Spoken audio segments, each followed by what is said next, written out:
বন্ধুরা, আজকে জানুন শ্রী শ্রী গণেশ পুজোর সংকল্প মন্ত্র, পুজোর মন্ত্র এবং গায়ত্রী মন্ত্র এবং প্রণাম মন্ত্র, পুষ্পাঞ্জলি মন্ত্র, গণেশ বন্দনা। তবে বন্ধুরা, গণেশ পুজো করলে গণেশ পুজোর দিন ব্রহ্ম মুহূর্তে উঠে ভগবানের কাছে সংকল্প মন্ত্রটি বলবেন। সংকল্প মন্ত্রটি হল ওং তৎসৎ অদ্য ভাদ্রপদ মাসি শুক্লপক্ষে চতুর্থী তিথ সিংহ রাশিস্থ ভাস্করে অমুক গোত্র অমুক দেব শর্মা নামে শ্রী গণেশ প্রীতিকাম যথাশক্তি যথাসম্ভব শ্রী শ্রী গণেশ পূজা কর্মাহং করিষ্যে। এইখানে গোত্র আছে যেটা, সেইখানে আপনি আপনার গোত্র বলবেন ভগবানের কাছে এবং মহিলারা দেব শর্মার জায়গায় দেবী যোগ করবেন। এভাবে সংকল্প মন্ত্র করে ব্রহ্ম মুহূর্তে উঠে স্নান করে শ্রী শ্রী গণেশের উপবাস করবেন এইভাবে। তবে গণেশ পুজোর পূজা মন্ত্র ওং গাং গণেশায় নমো। শ্রী শ্রী গণেশ পুজোর প্রার্থনা মন্ত্র ওং বক্রতুণ্ড মহাকায় সূর্যকোটি সমপ্রভ নির্বিঘ্নম কুরু মে দেব সর্বকার্যেষু সর্বদা। এটি হচ্ছে পুজোর মন্ত্র।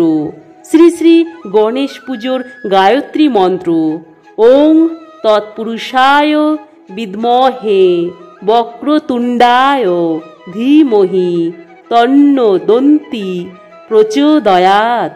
শ্রী শ্রী গণেশ পুজোর এবার ধ্যান মন্ত্র জানুন বন্ধুরা।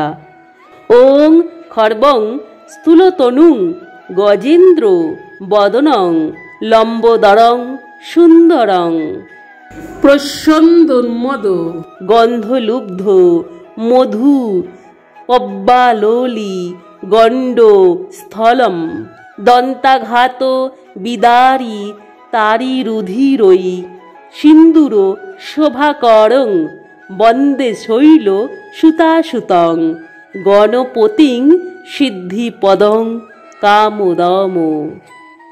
শ্রী শ্রী গণেশ পুজোর প্রণাম মন্ত্র ওং দেবেন্দ্র মৌলি মন্দার মকরন্দ কনারুনা বিঘ্ন হরন্তু হেরম্ব চরাম্বু জরে নব।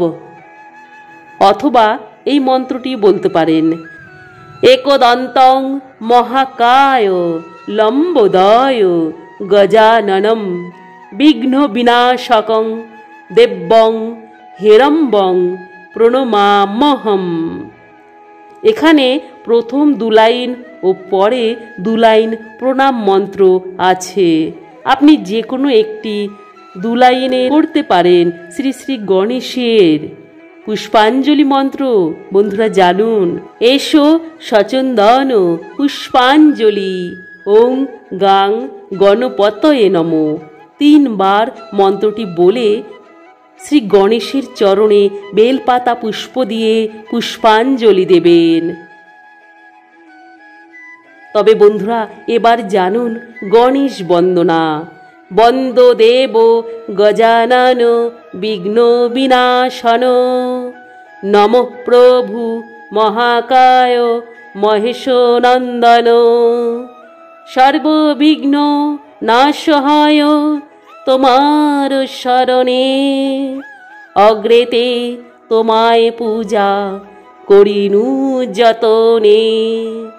নমো নমো লম্বোদর নমো গণপতি মাতা যার আদ্যা শক্তি দেবী ভগবতী সর্বদেব গণনায় অগ্রে যার স্থান বিধি বিষ্ণু মহেশ্বর আর দেবগণ ত্রিনয়নী তারার বন্দিনু শ্রীচরণ বেদ মাতা সরস্বতীর লৈনুস্মরণ।